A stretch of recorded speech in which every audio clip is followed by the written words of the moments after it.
Hello, my little Norwegian goddess. And how are we this evening? I'm just fine, thank you, Bob. But why do you torture yourself? Why get your hopes up? What do you mean? Oh, stop it, Bob. I know what you are thinking.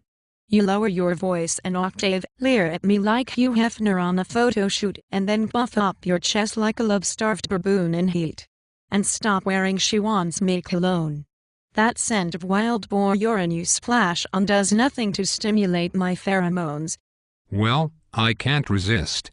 Those skimpy outfits you wear, the way you moisten your lips and pot at me. That's meant for the cameras, Bob.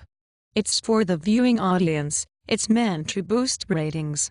Not to boost your, libido. Well, it's working, Gretchen, on both counts. According to the station manager, we're up 6 inches. Points. We're up 6 points. Well, let's get down to today's presentation, shall we, Bob? Enough innuendo. I wouldn't want things to get too hard on you after all, Bob. The other day we were talking about how rapidly our money is depreciating. Every day we lose more purchasing power. Yes, Gretchen. For years the dollar has been the reserve currency of the world. Transactions worldwide were conducted using dollars, and central banks held a large part of their reserves in the form of dollars.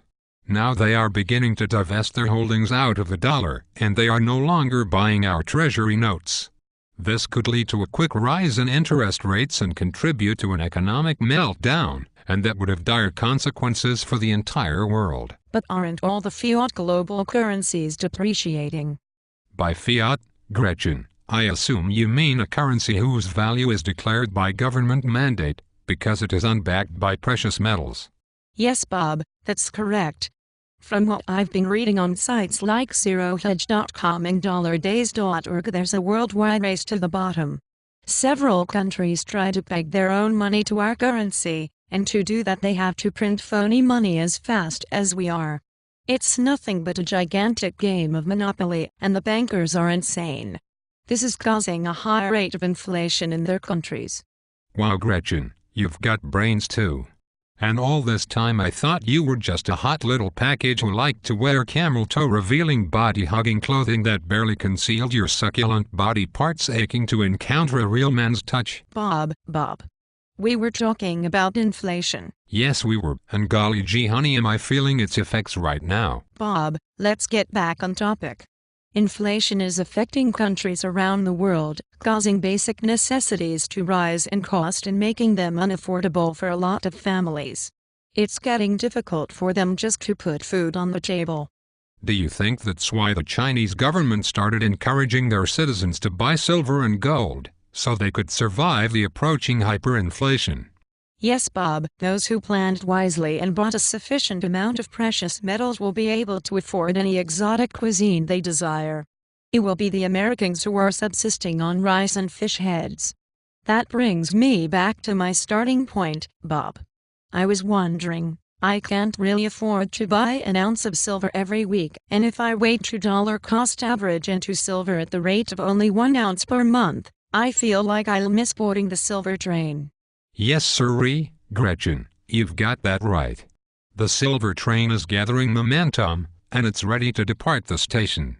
You don't want to be stumbling down the tracks trying to catch the caboose, chasing prices just because you waited too long to buy bullion. So, Bob, isn't there some less expensive means of getting into silver than waiting until I have enough to buy an ounce each time? Sure, Gretchen. You can go on eBay and bid on junk silver. Junk silver? What's that?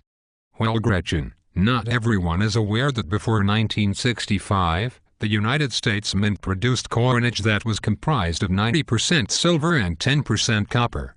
Dimes, quarters and half dollars all had the same composition. The silver in these coins, at current prices which you can learn at coinflation.com, far exceeds their face value by as much as 25 times. So, Bob, how does that provide me an opportunity to buy into silver cheaply? You can get started for as little as $2.50, plus the cost of shipping. Just bid on a few dimes and you'll see what I mean. Or you could just visit your local coin shop and buy a few small denomination silver coins each week from their junk bin. You better hurry though. These coins are disappearing fast as investors snap them up. So you're saying that, even if I only have $10 or $15 a week to spend, I could get started saving my money in a form of real, safe money. Not by adding to a savings account at a bank where they charge outrageous fees, pay freaking next to nothing in interest. You can say that again. Pay freaking next to nothing in interest, and yet, due to the subprime fiasco and the foreclosure nightmare, are subject to imminent collapse themselves. Every week you hear of new banks that have failed. That's right, Gretchen. That's why I only keep enough money in the bank to pay bills. The rest of my disposable income I convert immediately to silver. If I had a greater amount, I might consider buying some gold, because that will do just as well serving as a safe haven to preserve your purchasing power. But I think going forward silver will outperform gold. That's what I'm betting on. Thanks, Bob. I think I'll go log onto eBay now and type silver into the search field. But when I do that, won't that bring up millions of hits? Well, of course, but I'm sure you're used to that. You must get hit on all the time, you yummy little twister. Oh, Bob, could you please just stop thinking with your prosthetic extender and use your cerebrum for a change? Okay, fine. Here's how to fix that problem. Just look in the left column and locate US coins. Click on that and it will limit your search field. Find what you'd like to bid on, figure the maximum you're willing to spend, and then place your bid. It's really easy, but don't get into bidding wars with egomaniacal fools who have to win. Some idiots have more money than common sense. If I place enough bids, sooner or later I might win one, right? Sure, there are times when you'll be surprised at the lack of bids, but it's getting harder and harder to find bargains on eBay. And remember, until the auction is over, you haven't won. There are some bidders who will wait until the very last seconds to bid, so no one else has a chance to outbid them. There are people who do that. Yes, they call themselves snipers. If they do that to me on something I really want, I'll call them dirty scum-sucking bastards. May they rot in hell.